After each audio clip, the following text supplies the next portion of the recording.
والتفت الساق بالساق إلى ربك يومئذ المساق. Bismillahirrahmanirrahim. Alhamdulillah wassalatu wassalamu ala Rasulillah wa ala alihi wa sahbihi wa man walah. Amma ba'd. Kita masih berada pada ucapan sahabat yang atau perbuatan sahabat dikatakan marfu' ataukah tidak.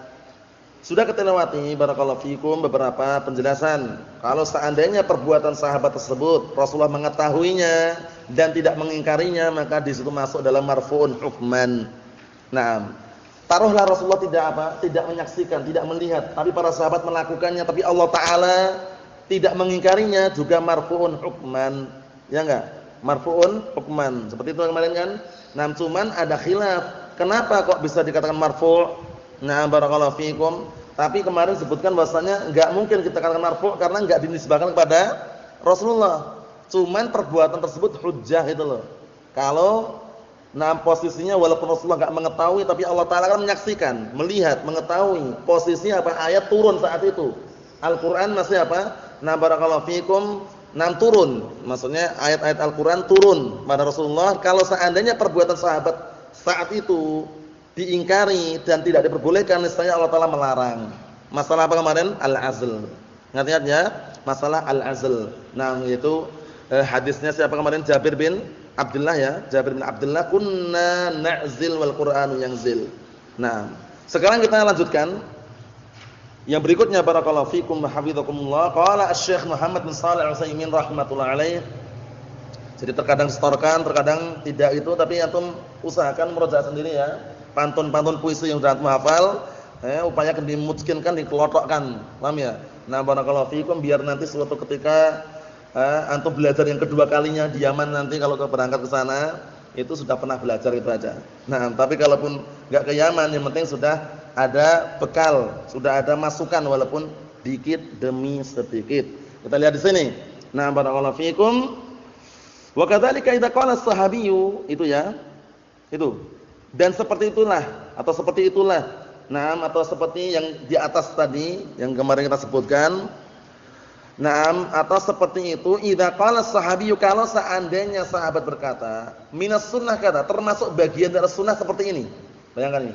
Sahabat berani ngomong kayak gitu, itu enggak mungkin bersumber dari apa? Bersumber dari ijtihad dia. Naam, bersumber dari apa? Barakallahu fikum. Naam, bersumber dari hawa nafsu dia atau akal dia saja. Nah, tapi apa? Kemungkinan besar itu Rasulullah menyetujuinya. Sehingga nanti marfu'un hukman kita lihat. Minas sunnah kada, termasuk bagian dari as-sunnah seperti ini. Fa innahu marfu'un hukman. Maka yang seperti ini dikatakan marfu' secara hukum. Li'anna as-sahabiyya idza qala minas sunnah, dikarenakan sahabat kalau mengatakan termasuk bagian dari as-sunnah seperti ini, fa innama ya'ni bihi sunnatur rasul sallallahu alaihi wasallam. Hanya saja yang diinginkan oleh sahabat tersebut dengan ucapan tersebut adalah sunnatur rasul sallallahu alaihi wasallam, adalah sunnah Rasulullah sallallahu alaihi wasallam, sehingga memiliki hukum apa? Rafa' atau marfu'. Ka qauli Ibnu Abbas radhiyallahu anhuma hina qara'a al-Fatihah fi shalatil janazati wa jahara biha. Seperti ucapan Ibnu Abbas ketika beliau membaca surat Al-Fatihah di dalam salat janazah. Nah, beliau mengeraskan bacaannya. Salat janazah itu berapa kali ruku', Yusuf?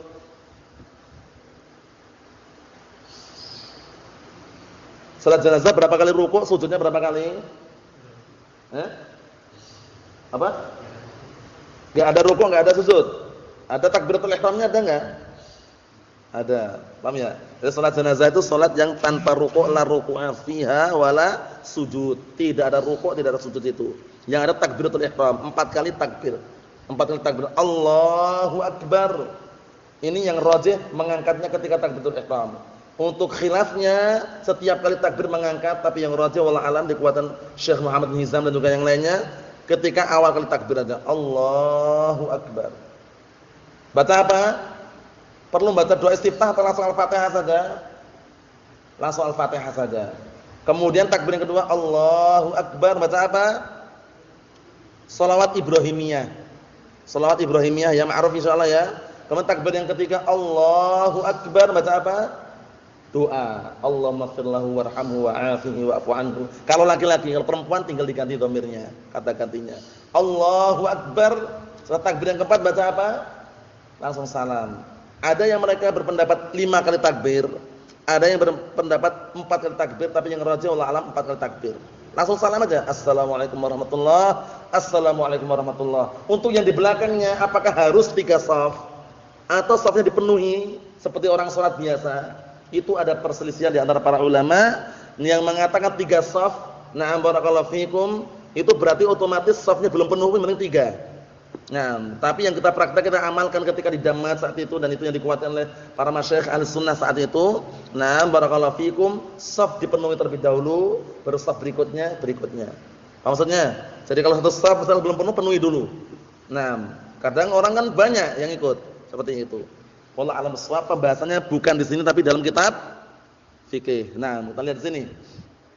Syahidnya di sini Ibnu Abbas radhiyallahu anhuma, beliau ketika salat jenazah membaca surat Al-Fatihah dalam keadaan dikeraskan. Qala, seraya beliau berkata, "Li ta'lamu annaha sunnah." Agar kalian tahu bahwasanya perbuatan tersebut adalah sunnah, aw ya'lamu annaha sunnah. Atau dalam riwayat yang lain, atau dalam barakallahu fikum riwayat dalam ungkapan yang lain mungkin ragu ya, perawinya ini yang meriwayatkan mungkin ada keraguan, li ya'lamu annaha sunnah. Agar mereka tahu bahwasanya perbuatan itu adalah apa? Sunnah. Nah, ini enggak mungkin ucapan tersebut muncul kecuali apa? Kecuali yang diingini adalah sunnah Rasulullah sallallahu alaihi wa ala alihi wasallam. Contoh yang lain. Wa kama qala Anas ibnu Malik radhiyallahu anhu, Anas bin Malik radhiyallahu anhu, imam Darul Hijrah. Lain lagi yaitu Malik bin Anas, dan dibolak-balik. Nah, ada Malik bin Anas, ada Anas bin Malik. Anas bin Malik Abu Hamzah khadimun Nabi sallallahu alaihi wasallam. Wa kama qala Anas bin Malik radhiyallahu anhu, minas sunnah idza tazawwaja al-bikra 'ala al-thayyib aqama 'indaha sab'an. Fa hadha, nah artinya apa? Termasuk bagian dari sunnah apabila dia menikah dengan seorang gadis. Seorang gadis, gadis itu beda dengan janda ya. Janda ma'ruf ya insyaallah ya. Janda itu perempuan yang sudah pernah menikah, diceraikan atau ditinggal mati suaminya, ini janda. Paham ya? Benar atau enggak? Nah, kalau laki-laki apa namanya istilahnya? Duda. Istilahnya duda ya. Nah, barakallahu fiikum seperti itu. Duda ada 2 kemungkinan. Ima cerai dengan istrinya atau ditinggal mati istrinya. Nah, gitu kan. Nah, barakallahu fiikum. Nah, kalau orang itu menikah dengan seorang gadis, termasuk bagian dari sunnah, dia tinggal di rumah gadis tersebut 7 hari. Tapi kalau nikah dengan janda berapa hari? 3 hari. Paham ya? Itu bagian dari as-sunnah. Nah, barakallahu fiikum. Maksudnya bukan apa? Bukan berarti menyia-nyiakan kemudian tidak bertanggung jawab, tidak. Ini cuma sekedar apa? Contoh saja. Termasuk bagian dari sunnah, dia tinggal di situ 7 hari. Lah kalau dari rumahnya sendiri bagaimana? Ya terserah. Paham ya? Di rumahnya sendiri terserah. Maksudnya apa? Maksudnya ini termasuk bagian dari sunnah itu loh. Nah, perbedaan antara janda dengan gadis tadi itu. Paham salah ya? Adapun wanita penduduk surga semuanya apa?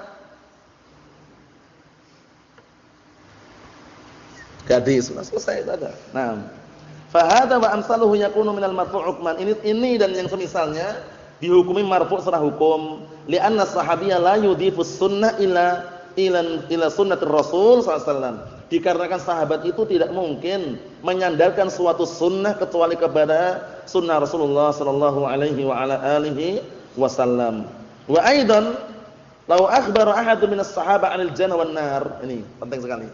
Dan juga kalau seandainya ada salah satu dari kalangan sahabat mengkabarkan tentang surga dan neraka, laqulna, kita katakan hadza marfu'un hukman. Ini marfu' secara hukum. Illa annahu yushtaratu fi hadzal naw', cuman bedanya disyaratkan jenis yang seperti ini, masalah surga dan neraka ini, alla yakuna sahabiyyu mimman 'urifa bi kasratil akhdhi 'an bani Israil. Ini perhatian syaratnya nih. Syaratnya hendaknya sahabat tersebut bukan sahabat yang dikenal banyak mengambil dari apa? Bani Israil. Yang seringnya kisahnya kenal kisah Israiliyat. Kisah Israiliyat. Kalau antum mau lihat panjang lebarnya, tafsir Ibnu Katsir rahimahullah taala yang masih utuh, yang masih murni, yang belum diringkas, kan ada tahdhibnya, ada ringkasannya, yang masih asli lah. Tafsir Al-Qur'an Al-Azim itu, di situ Al-Imam Ibnu Katsir menyebutkan banyak sekali kisah-kisah Israiliyat.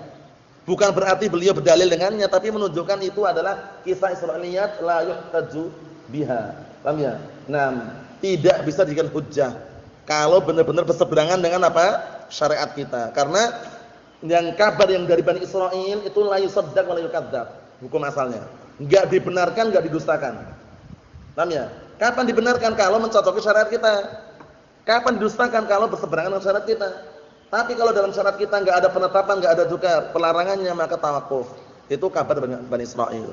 Cuman kalau kisah Israiliyat yang ada dalam tafsir Mukatsir terkadang disebutkan itu, hampir semuanya itu, nah beliau juga menyebutkan di awal-awal pembukaannya itu, nah itu termasuk apa? Dalil-dalil yang tidak bisa jadikan hujjah. Seperti kisah Ya'juj Ma'juj. Ada yang mengatakan panjang hidungnya, kemudian telinganya panjang, bentuknya ngeri, hingga orang-orang belakangan menafsirkan seperti alien katanya.